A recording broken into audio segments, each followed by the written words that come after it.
और वहाँ पे जो भी गाइडेंस मिलता है तो वो इन्फ्लुएंस इसलिए हो जाता है क्योंकि वहाँ पे नंबर ज़्यादा है। मुझे पता है आप मेरी बात भी सीरियसनेस के साथ नहीं सुन रहे होंगे, या हो सकता है वीडियो बीच में ही छोड़ दें। क्यों? क्योंकि मेरे फॉलोवर्स कम है, अभी आपको कम दिख रहे हैं, लेकिन जब आपका रिजल्ट आपको पता चला होगा कि नीट का जो पेपर हुआ इस बार वो काफ़ी टफ आ गया, के लिए वो सारा क्वेश्चन करना पॉसिबल नहीं होता है। और जेईई के बारे में बहुत सारे लोगों को ये भी नहीं पता है, वो 6 घंटे का एग्जाम होता है, 3-3 घंटे का 2 स्लॉट होता है। ठीक है? आपको बता दूँ, सेंटर ऑफ मास और रोटेशनल मोशन इतना बड़ा चैप्टर होता है, अगर हम अकेले चाहें कि सारे कंसेप्ट पढ़ा दें, 4-5 मंथ तो सिर्फ ये 2 चैप्टर में लग जाएँगे। आराम जो बता रहा हूँ वो भी काफ़ी मुश्किल होता है। लाखों लोग जेईई के लिए फॉर्म भरते हैं, आपको पता होगा कि वहाँ पे दिया वो सारे कोचिंग इंस्टीट्यूशन को झटका लगा है। वहाँ के टीचर खुद ब खुद मेहनत करेंगे, अपने आप को अपडेट करेंगे, क्योंकि हर इंस्टीट्यूशन चाहता है रिजल्ट उनके यहाँ से हो। समझ रहे मेरी बात? रिजल्ट होगा तो आपको समझ आएगा कि बात सिर्फ फॉलोवर्स नहीं होते, अच्छी चीज़ें कहीं भी मिल सकता है, उतना जज करने आपको आना चाहिए। अगर आप उतना नहीं जज कर पा रहे हैं तो आप समझिए आप डॉक्टर बनेंगे। हेलो एवरीवन, आज मैं बात करने वाला हूँ, मैंने बहुत सारा वीडियो देखा, बहुत ज़्यादा मिसगाइडिंग किया जा रहा है नीट के स्टूडेंट को जो 2026 में प्रिपरेशन करने वाले या ड्रॉप लेने वाले हैं। कब लेना चाहिए, कैसा लेना चाहिए, वो सब बातें बाद में करूँगा।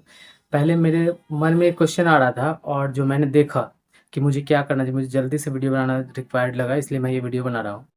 देखिए, अभी आपको पता चला होगा कि नीट का जो पेपर हुआ इस बार वो काफ़ी टफ आ गया था नीट के प्रीवियस ईयर के कंपैरिजन में देखें तो।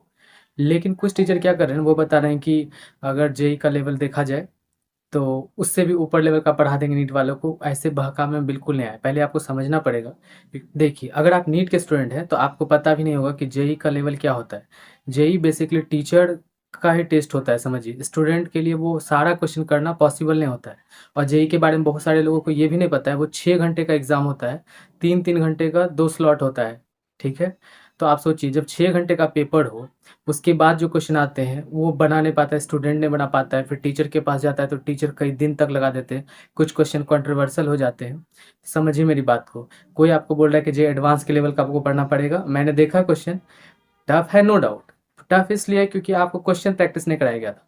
मैं सिर्फ फिजिक्स के बारे में बता रहा हूँ। देखिए, फिजिक्स में जो पेपर आता है या फिर जो भी थ्योरीज होते हैं, थ्योरी सीमित है, पर उसका एप्लीकेशन एक नेक्स्ट लेवल पे जा सकते हैं हम लोग।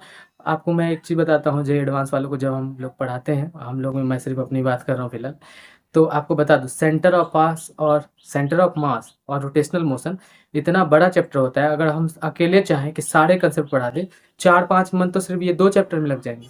आप समझ रहे हैं कुछ जे एडवांस का लेवल क्या होता है? सारा कुछ नहीं पढ़ाया जा सकता है, वो वही कर पाते हैं जो 9-10 से तैयारी कर पाते हैं, वही कर पाएंगे, ये मैं डायरेक्ट आपको बता रहा हूँ। पर अगर आपके पास लिमिटेड टाइम होता है और आपको सिलेक्शन चाहिए होता है आईआईटी में, तो हम सब स्मार्ट स्ट्रेटजी के साथ जो इम्पोर्टेंट है, जिसको हम समझ पाएंगे, उस पर ज़्यादा ध्यान देते हैं। उसका प्लानिंग बिल्कुल अलग होता है, नीट जैसा नहीं होता है। समझ रहे मेरी बात? क्योंकि वहाँ पे 30% में कॉलेज मिल जाता है और यहाँ पे काफ़ी ज़्यादा मार्क्स लाना पड़ता है, क्योंकि पिछले सालों का ट्रेंड देखा जाए तो आपको पता होगा कि 45 क्वेश्चन आएंगे नीट में, जो कि 11-12 दोनों बुक से होगा, और हर चैप्टर से मुश्किल से 1-2 क्वेश्चन आता है। पर जो एडवांस में ऐसा नहीं होता। अगर मैकेनिक्स का कुछ इंपॉर्टेंट पार्ट कर लेते हैं, ठीक है, उसके बाद थर्मोडायनेमिक्स वाला सेक्शन कर लेते हैं, मॉडर्न फिजिक्स कर लेते हैं, तो नॉर्मल बच्चा भी आराम से आईआईटीज़ में पहुंच पाएगा। लेकिन वो आराम जो बता रहा हूँ वो भी काफ़ी मुश्किल होता है। लाखों लोग जेईई के लिए फॉर्म भरते हैं, आपको पता होगा कि वहाँ पे सिलेक्शन रेशियो काफ़ी कम है, सिर्फ 10,000 लोगों का सिलेक्शन होता है, जिसमें से टॉप कॉलेज सिर्फ 3,000 स्टूडेंट को मिल पाता है। ठीक है? तो आईआईटी के सिलेबस से इसको नीट के फिजिक्स को कंपेयर करना बिल्कुल बेवकूफ़ी है, उतना घबराना नहीं, इतना हाइप बनाने की क्या ज़रूरी है। मैंने एक वीडियो बनाया था, उसमें बताया था आपको क्या पढ़ना चाहिए। तो आप देखिए, अगर आप ऑनलाइन तैयारी कर रहे हैं तो आपके लिए मेरी सलाह काम आएगी। अगर ऑफलाइन कर रहे हैं तो आप चिंता मत कीजिए, क्योंकि ये जो नीट झटका दिया है वो सारे कोचिंग इंस्टीट्यूशन को झटका लगा है। वहाँ के टीचर खुद ब खुद मेहनत करेंगे, अपने आप को अपडेट करेंगे, क्योंकि हर इंस्टीट्यूशन चाहता है रिजल्ट उनके यहाँ से हो। समझ रहे मेरी बात? तो अगर आप ऑफलाइन पढ़ रहे हैं तो आपको टेंशन लेने की ज़रूरत नहीं है। लेकिन वहाँ पे क्या होता है कि सारे टीचर अच्छे नहीं मिलते हैं, फिर डाँटते हैं, लोगों को अच्छा नहीं लगता है, यहीं से प्रॉब्लम आ जाता है। लेकिन अगर आप ऑनलाइन तैयारी कर रहे हैं तो आपको पता होगा कोर्स आप कहीं का भी ले सकते हैं। लेकिन अभी कोर्स में प्रॉब्लम होते हुए मैंने ये वीडियो बनाया था। कोर्स में क्या दिखा रहा है कि आईआईटी में इतना पूछा जाता है, नीट में इतना पूछा जाता है, मैं इतना पढ़ा दूँगा। तो ये बेवकूफ़ी है। आपको सारे सब्जेक्ट करने हैं, आपको रट्टा भी मारना है, क्योंकि आपका एग्ज़ाम बिल्कुल अलग है। सिंपली मैं आपको बताता हूँ, अगर आप उतना कर लेते हैं तो मोर देन इनफ है। और नीट का पेपर उतना भी टफ नहीं आया था। टफ बस इसलिए लग रहा है, आप समझिए बात। टफ लगने का सिर्फ और सिर्फ एक ही रीज़न है कि तैयारी आपने छोटे-छोटे क्वेश्चन का कर लिया था। ठीक है? अगर आप लेंथी क्वेश्चन का तैयारी करते कि 2-3 पैराग्राफ के क्वेश्चन कैसे हैंडल करते हैं, तो आपके लिए ये पेपर ईज़ी होता। और ये मैं सिर्फ फिज़िक्स की बात कर रहा हूँ। केमिस्ट्री, बायो के लिए आपको एक्सपर्ट टीचर से बात करना चाहिए, जो भी आपके अच्छे टीचर्स हैं। अब देखिए, मैं आपको एक ख़ास बात बता रहा था कि अगर आप देखते हैं कि नीट वालों में अभी एच सी वर्मा के बारे में कि नीट वाले एच सी वर्मा कैसे करेंगे। देखिए, आप कहीं से पढ़िए, ऑनलाइन पढ़िए, ऑफलाइन पढ़िए, चाहे कहीं का कोर्स लीजिए, चाहे यूट्यूब पे काफ़ी कंटेंट पड़ा हुआ है। कैसे भी करके एच सी वर्मा के एच सी वर्मा पूरा कर लीजिए। अगर आप उतना कर लेते हैं तो आपका सब कुछ हो जाएगा। उससे बाहर ज़िंदगी में नहीं आ सकता है नीट का फिज़िक्स। और आईआईटी में भी अगर आप चाहते हैं ना कि आईआईटी में सिर्फ सिलेक्शन हो जाए, तो आपको बता दूँ सिर्फ एच सी वर्मा पढ़ के आपका आईआईटी का फिज़िक्स क्रैक हो सकता है, वो भी 60% और उससे अबव मार्क्स। क्योंकि देखिए उसमें क्वेश्चन लिमिटेड है, थ्योरी लिमिटेड है। थ्योरी मतलब उतना ही होता है क्योंकि थ्योरी हम नहीं बदल सकते हैं। टीचर अपने हिसाब से वहाँ पे कैलकुलेशन करके छोटे-छोटे ट्रिक तैयार करते हैं। लेकिन अगर हमसे बात करते हैं क्वेश्चन की, तो आप उतना अगर कर लेते हैं तो आपका बेसिक्स क्लियर हो जाएगा फिज़िक्स में कैसे-कैसे चीज़ें होती है। एचसी वर्मा की मैं बात कर रहा हूँ, अगर आप वो कर लेते हैं। पर अब यहाँ पे इम्पोर्टेंट बात ये है कि अब क्या होगा ना, कुछ लोगों को लगेगा एचसी वर्मा क्यों प्रमोशन कर। देखिए, बात एचसी वर्मा प्रमोशन की नहीं है, बात आपकी करियर की है। एचसी वर्मा को इतनी हल्की बुक मत समझिए। 95% टीचर जो नीट को पढ़ाते हैं, उनमें दम नहीं है कि वो एचसी वर्मा सॉल्व कर पाए 100%। चाहे तो आप जाकर टेस्ट ले लीजिए, आप जहाँ भी पढ़ रहे होंगे, अपने टीचर को बोलिए कि एचसी वर्मा का ये क्वेश्चन सॉल्व करके दिखाइए। मैं आपको स्क्रीन में दिखा दूंगा।